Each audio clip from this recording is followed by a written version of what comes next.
Well, good day, folks. Welcome to MB Wildman channel. On today's video, we're going to talk about snares.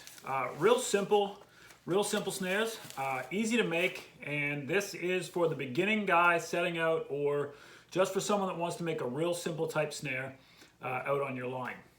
These work great. This is pretty much all that I use, and I don't get into too many of the fancy snares or all the different types of things. I'm just going to show you a really quick build and how to make your own snares if you're just starting out, and then as you get better at this, or as you do more and more, you can certainly progress into different types of snares and different types of locks and kill springs, etc., etc.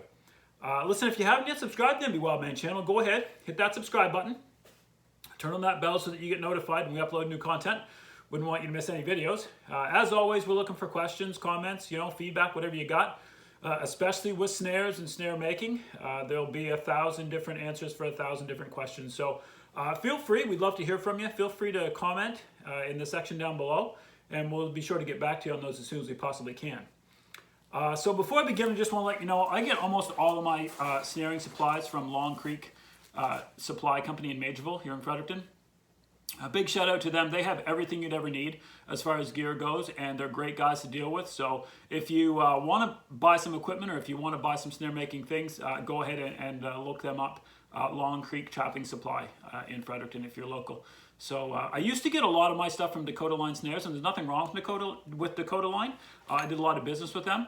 But since Long Creek's come in and they've got all this new gear and all the stuff that you could ever need, I like to stay local when I can, so that's great. So what we're going to do is we're going to start it real basic, like you've never built a snare before. What I'd like to do, first of all, is for myself, I typically target coyote and fox. So what I do is I use a 5/64 wire. Now, a lot of guys will use 3/32, and a lot of guys even drop it down farther depending what you use for a spring. But just bear with me and check out my setup, and I'll let you know why I use the 5/64 wire. Another thing that you're going to find that I do that most people do not do is I use a 3/32 lock on 5/64 wire, and I'll explain that here just in a minute. So anyway, okay, starting out, what you're going to want to do is you're going to want to cut yourself, for me, what I like is I like 36 inches. So 3 feet of snare wire is what I start out with.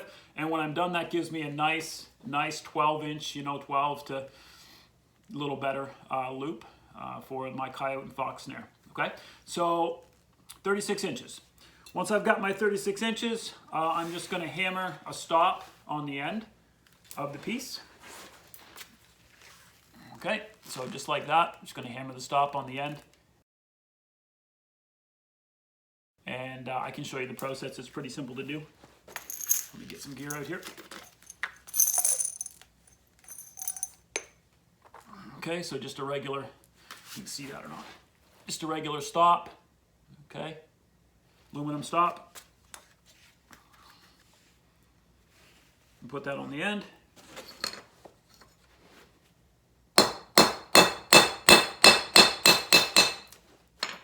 Okay, there we go, all set. I'll try to give you some close-up looks of this as we go, just in case you've never kind of seen this thing before. Okay, so there we go, just that simple. Now, there's a bit of a trick to snare building that a lot of guys, you don't hear a lot of guys talk about. And one of those things is that all snare wire has memory. Okay, so when you run it off the loop, I get them in 1,000-foot rolls like this, right?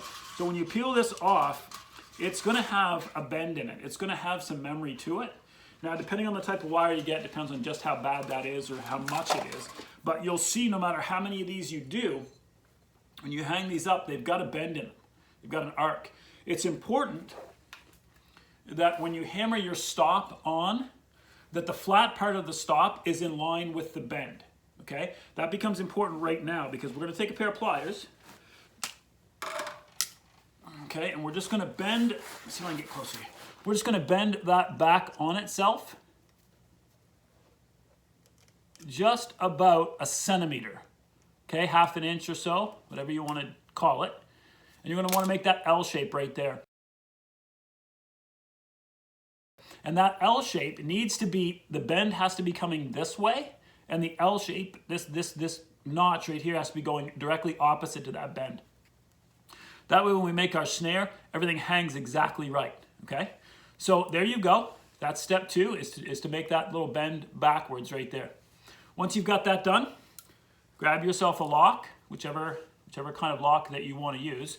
And I like these micro locks real well. They're real simple and easy to use, just a micro lock. And again, I use a 3/32 lock, and I'll show you why right here. So we're going to put this lock on, slide it to the end of our loop, and then stand it up. Okay? And then slide our wire back through the hole. Okay, so here's what you end up with. You end up with that right there. The reason I use a 3/32 lock is because these are lightning fast. Okay, so by using a lock that's just a little bit larger than the size of the wire that I use, I end up with a snare that is just fast. I mean real fast. So I'm talking about real fast here. Because the lock is a little bit bigger than the wire, I mean, you just touch this baby and it's down. I mean, and it goes quick, right? So what I find sometimes is if you buy 3/32 wire, then use a 3/32 lock, it will slide and it does its job, but there's quite a little bit of drag to it. With these ones here, as soon as you just touch this, boom, it's down and it's quick. What some snaring guys will tell you doesn't work well about these is that they do relax a little bit. This is a relaxing lock, okay? So when it goes tight, as soon as the animal stops pulling, it does relax up the line a little bit. But it's not going to relax enough that it slides back up, and you're never going to have anything pull it up, okay? So it's just a matter of not holding it tight, right? So as soon as they stop pulling, it will relax just a little tiny bit. You can remedy that if you don't like it by putting a kill spring on here if you want to. We'll talk about that just in a second. So anyway, there's my basic setup so far. And then all I do is grab a double furrow at the end, slide my wire through and loop it back through the furrow, pull it tight, and hammer it shut. And that's it. So I've just built my basic snare, absolutely. I use these out on the line all the time. I run my cables through here off to something solid, either wire or a cable extension, whatever it is I'm going to use. Loop it through this, and then there's my snare. Boom, done.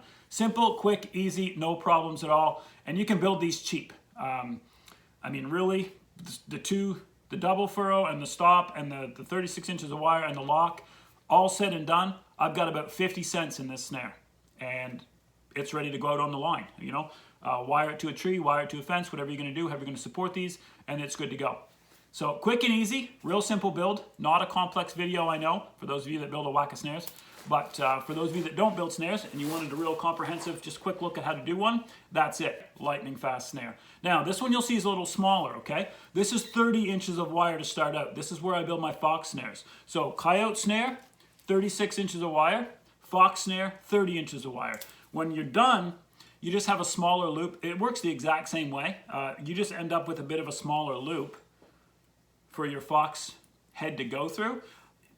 A lot of people will tell you that you need different snares for fox and coyote. I'm a big believer in building a whole whack of snares all the same. And I build most of my snares with 36 inches of wire. Okay, so I have this for a fox snare, and then I have this one that's the coyote snare. Okay, so held the same way, they're pretty close to the same size. You've got a couple inches difference here. Yes, these are better for fox, but if I'm going to trap in an area that I know there's a lot of fox, or I think I'm going to target a fox, all I'm going to do is slide this down the line a bit and close the loop up.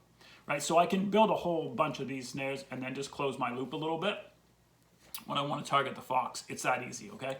Or you can build separate snares for fox. It doesn't make any difference, right? So that's pretty easy and pretty basic.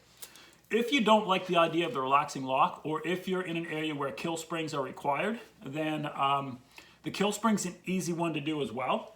All you need to do for your kill spring is once you hammer your stop onto the end, as such, okay, drop your kill spring on next, just like this, and then when you do your backwards bend, okay, start at the base of the kill spring. So push the kill spring right up against the stop like that, bend it away from the loop again, and then pinch it just a bit.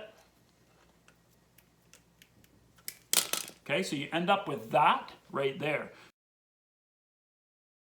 So there's your big arc where the lock's going to go, the big backwards crick.